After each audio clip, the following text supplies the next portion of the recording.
North Korean dictator Kim Jong-un has arrived in Russia's Far East this morning by armored train, there for a meeting with President Vladimir Putin. The White House said today that Russia has started firing ballistic missiles provided by North Korea into Ukraine. The White House says Russia now has a new weapon, North Korean ballistic missiles. A Rússia, China e a Coreia do Norte frequentemente se encontram em conflito com a maioria das potências globais, enfrentando sanções, críticas e isolamento por suas políticas e ações.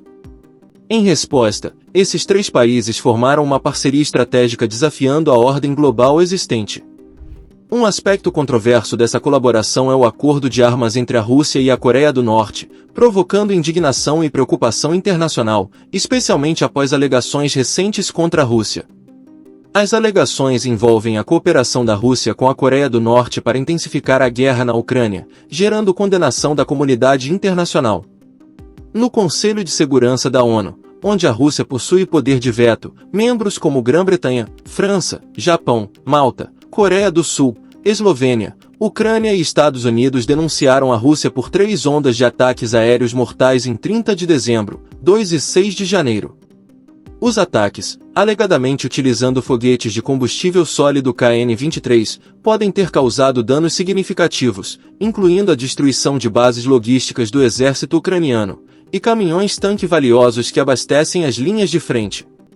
A aquisição pela Rússia de mísseis KN-23, mísseis balísticos de curto alcance com capacidade de voar em baixas altitudes e manobrar para evitar defesas, agravou o conflito na Ucrânia. Com um alcance de aproximadamente 450 quilômetros, esses mísseis podem atingir a maior parte da Ucrânia a partir do território russo, apresentando um desafio para a Ucrânia retaliar com armas semelhantes, pois a mesma não possui mísseis balísticos próprios. Apesar das sanções internacionais proibindo a Coreia do Norte de exportar seus foguetes, a parceria entre o presidente russo Vladimir Putin e o líder norte-coreano Kim Jong-un sugere disposição para desafiar as sanções e intensificar o conflito sem temer uma resposta séria da Ucrânia e seus aliados. A transferência dos mísseis KN-23 para a Rússia constitui uma clara violação das resoluções do Conselho de Segurança da ONU, que proíbem a Coreia do Norte de vender ou transferir armas ou materiais relacionados.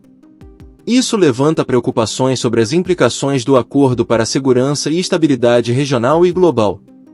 As ações da Rússia, China e Coreia do Norte desafiam coletivamente a ordem mundial estabelecida, apresentando riscos e desafios que exigem uma análise mais aprofundada da verdade por trás de seu chocante acordo de armas. Além disso, o acordo de armas enfraquece os esforços diplomáticos destinados à desnuclearização da Península Coreana e à resolução pacífica do conflito na Ucrânia. Segundo o porta-voz de Segurança Nacional dos Estados Unidos, John Kirby, Pyongyang forneceu foguetes às forças de Moscou, especificamente o KN-23, um míssil balístico de guiagem inercial geralmente lançado de um veículo com rodas. Com um alcance de aproximadamente 640 km e precisão a 35 jardas do alvo, o KN-23, embora não seja uma superarma, assemelha-se de perto ao míssil balístico Iskander da Rússia. Ambos os mísseis são projetados para voar em altitudes baixas e manobrar durante o voo para evadir as defesas adversárias, capazes de transportar ogivas convencionais ou nucleares para atacar bases militares, infraestrutura ou cidades.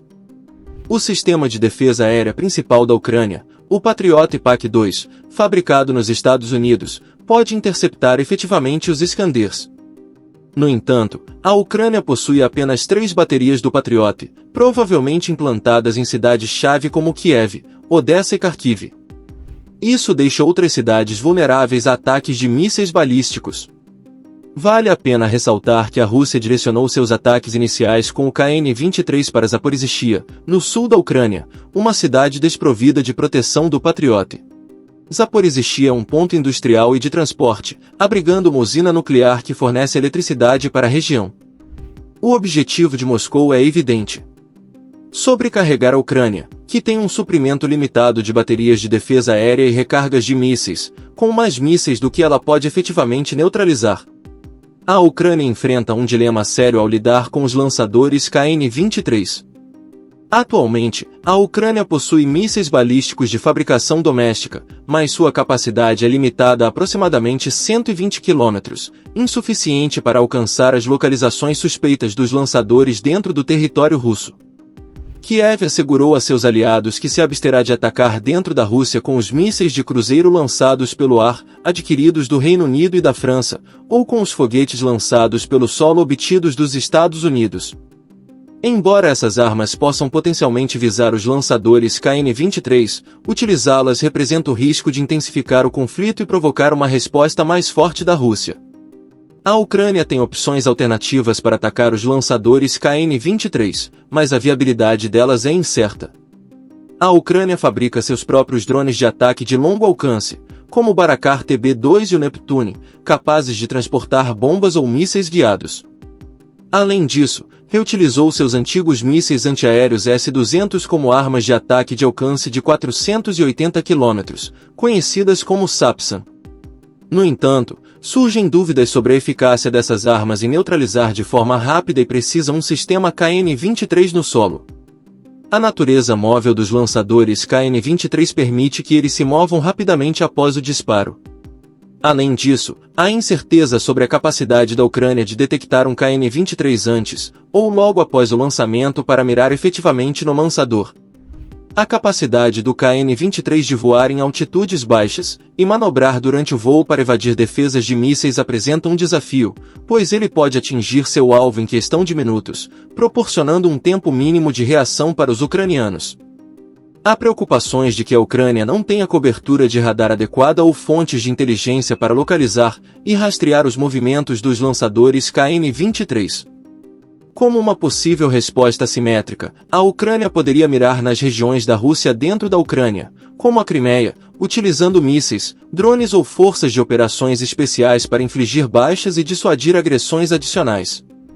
No entanto, a Ucrânia enfrenta limitações em sua própria produção de munições, dependendo de aliados para a maioria de suas necessidades.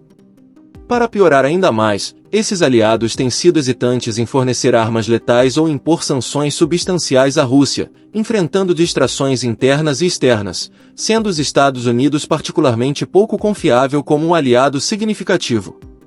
Apesar de receber um suprimento limitado de mísseis do sistema de mísseis táticos do Exército dos Estados Unidos, a Ucrânia não viu indícios de reabastecimento de seu arsenal de mísseis, que está se esgotando rapidamente sob o constante bombardeio de mísseis russos. A relutância da Casa Branca em fornecer à Ucrânia quantidades substanciais de armas altamente potentes é um desafio significativo.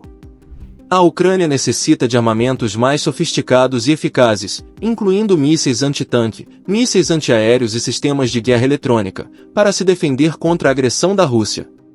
Apesar dessa necessidade urgente, a Casa Branca tem sido cautelosa ao fornecer tais armas à Ucrânia, temendo que sua implantação possa intensificar o conflito e provocar uma reação mais forte da Rússia.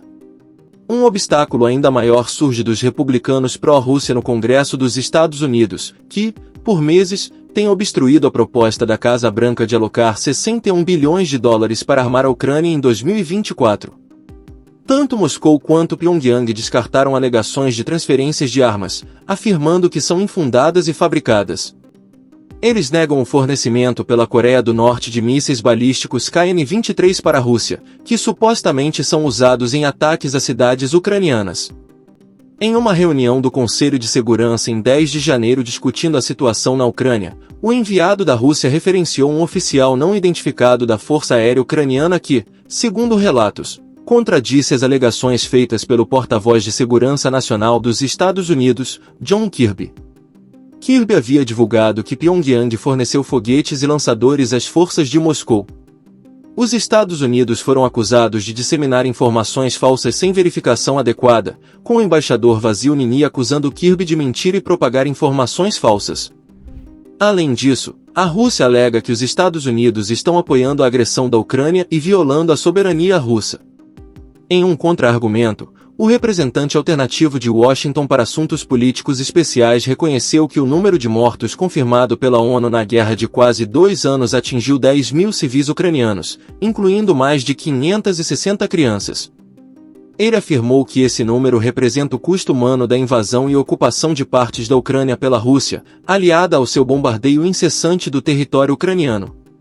O embaixador Robert Wood enfatizou que esse número continua a subir devido à escalada dos ataques aéreos da Rússia. Ele considerou chocante que um membro permanente do Conselho esteja flagrantemente violando as resoluções do Conselho para atacar outro Estado-membro da ONU. O embaixador Wood pediu ao Conselho a tomar medidas decisivas para interromper a agressão da Rússia e responsabilizá-la por seus crimes. Segundo o embaixador da Coreia do Sul, Wang Junkuko, a República Popular Democrática da Coreia, RPDC, exportando mísseis para a Rússia, utilizou a Ucrânia como campo de testes para seus mísseis nucleares, desconsiderando a integridade territorial da Ucrânia e a segurança de seu povo. Apesar da Rússia e da Coreia do Norte negar o acordo de armas, o embaixador sul-coreano observou que alguns especialistas em armamentos acreditam que os mísseis usados na Ucrânia são do tipo KN-23, que a Coreia do Norte afirma poder transportar bombas nucleares. Wang informou ao Conselho que um desses mísseis voa 460 quilômetros, equivalente à distância da cidade norte-coreana de Wonsan, onde lançamentos de mísseis ocorrem com frequência, até a principal cidade portuária da Coreia do Sul, Busan. Ele enfatizou que, do ponto de vista da República da Coreia, esses lançamentos equivalem a um ataque simulado, fornecendo informações técnicas e militares valiosas à RPDC, potencialmente motivando-a a exportar mísseis balísticos para outros países e gerar receitas adicionais para financiar seus programas nucleares e de mísseis balísticos ilegais. Após esta declaração, Wang instou o Conselho a agir contra tanto a Rússia quanto a Coreia do Norte. O enviado japonês também argumentou que as ações da Coreia do Norte e da Rússia não apenas violaram resoluções do Conselho, mas também representaram uma ameaça para desestabilizar a região. O embaixador Yamazaki Kazuyuki descreveu a situação como totalmente ultrajante, com a comunidade internacional exigindo o cumprimento das resoluções do Conselho de Segurança por um membro permanente do Conselho. A pergunta agora é: o que acontecerá a seguir? Algum órgão internacional será capaz de impor sanções à Rússia e à Coreia do Norte? Ou essas ações se tornarão algo que o mundo eventualmente aceitará? Semelhante a outras ações que a Rússia empreendeu até agora. Compartilhe suas opiniões na seção de comentários.